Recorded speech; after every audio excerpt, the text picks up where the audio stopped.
All hands to the deck this morning, getting the 1690 stripped down. Going to take the injectors off. All the side panels off. Take the rest of the panels off and there won't be really much left. It'll just be like a crop master. Some of the grab here for you, Tom. And all but 3 rams. It's got a division in the middle actually, which probably makes it stronger.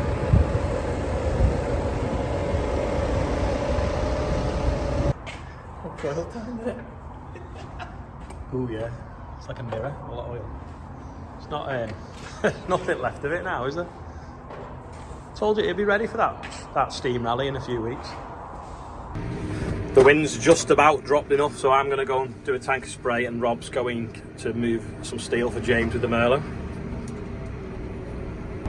This was a field after potatoes that was really wet when we were putting lime on with Jack's drone, and you can see the tram lines where the drill's been. So every sort of 12 metres there's like a bit of a patch where it's just a bit thinner. So that's one advantage of having a 12-metre drill. There's less of them bits. It looks alright at the moment. This is the field of oilseed rape that was rubbish, completely eaten. Anyway, that is a sunflower coming up. And there's some sunflowers there coming up. But interesting, look how the weeds have grown in the gap where the drill's gone through.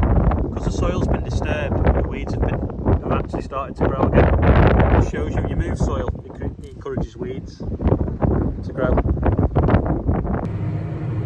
Car's getting a valet because it's getting sold.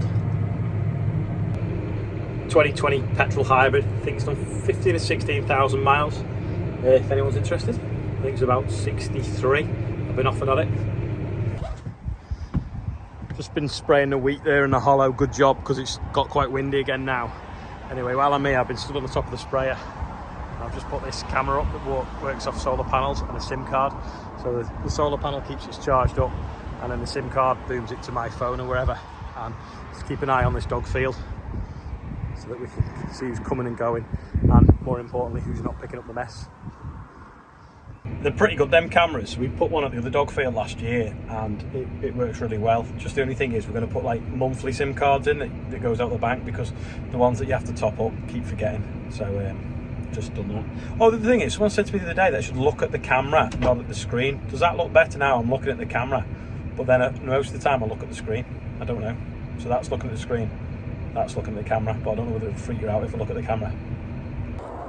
Rob's asleep again underneath the 1690.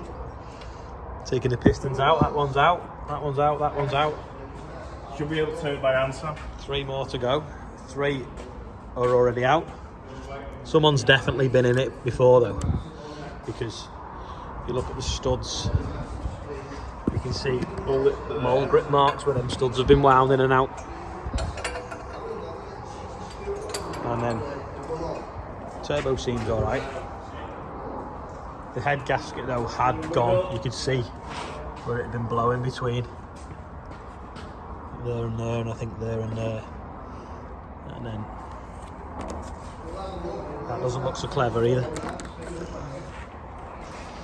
They're the push rods that go up and down, push the valves. These are the rockers. Head bolts. Injectors are all out. Rocker covers. Thermostat. Looks quite new. That's the guard off the prop shaft, because you have to take the prop shaft off so you can get underneath.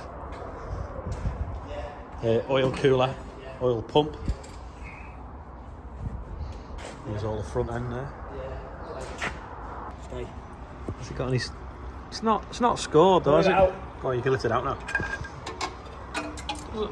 There's a little bit of a lip in the bore. The bolt on the piston is there. Let's have a look at that one.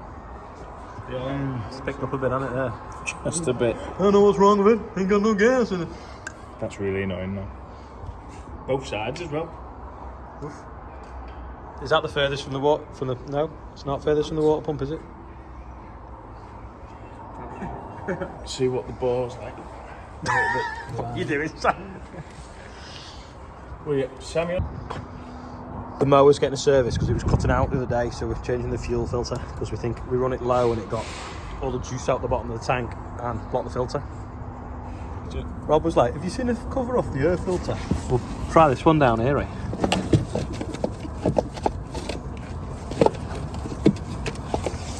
Get it out. I think I might need cleaning out.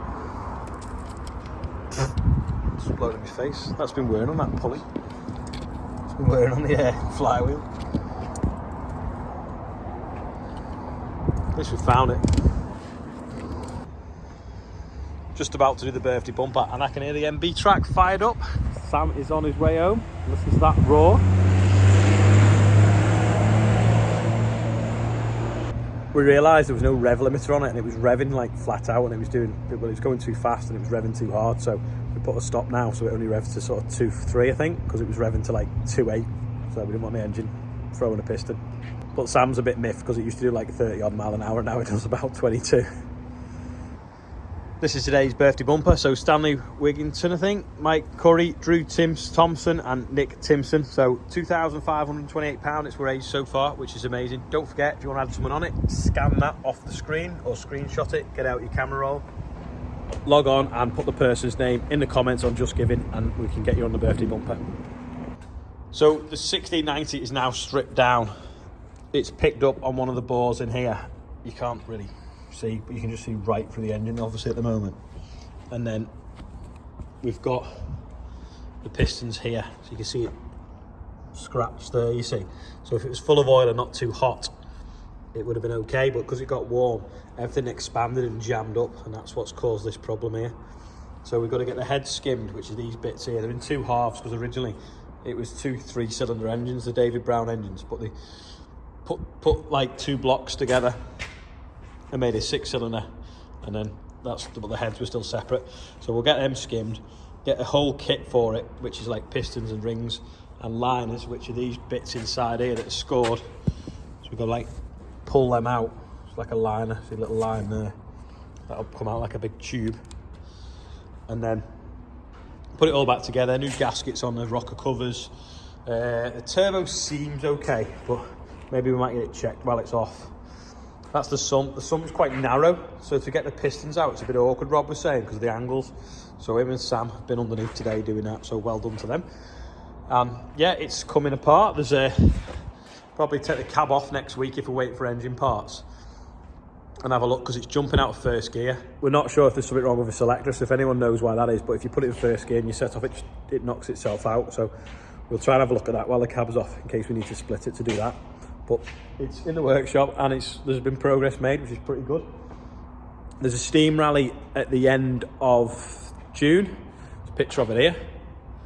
So we're going to take some kit up there. It'd be nice if that was finished for then. It'd be pretty good actually, but I don't know whether it will be. I said we should have it as a deadline so we can push on, but it all depends on bits, because next week's a mad bank holiday. This like Thursday, Friday is a bank holiday, so I think we'll struggle getting bits and parts and stuff, and the lads will have some time off as well. So we'll get it done, get it in and out the workshop. So then we'll put another one in, maybe the MB track.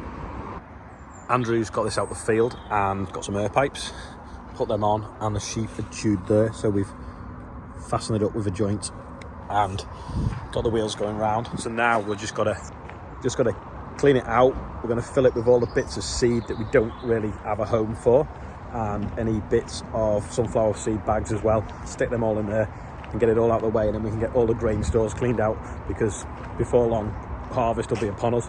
Combine needs to service as well in the meantime, but we'll let Class do that, because obviously it's under warranty, so if any little bits and bobs need doing on it, they'll sort as well. Stuff we were putting in this yesterday is mostly dissolved. There's a little bit left in that corner, which is a bit of a nuisance. It hadn't really done much this morning, so we added more water to it. We must have got it to saturation point. Anyway, I'll put that in the sprayer tomorrow and suck it all up, hopefully. Look at that. I don't think I've ever seen it this clean for ages, actually, apart from when Chris washed it the other year. Mats probably need jet washings perhaps, but inside doesn't look too bad. No dust on the dashboard, looking pretty good. Quiz question today: can anyone guess what is in this box? It's not mine, and it might go on a digger. There's a clue. I'll have a guess. Anyway, some 1690 parts on the floor there. yeah, that steam rally should be good because they do lawnmower racing and they also do tractor pulling. So we'll take the 936 up there as well, and maybe Andrew's 4955 if he's still got it by then.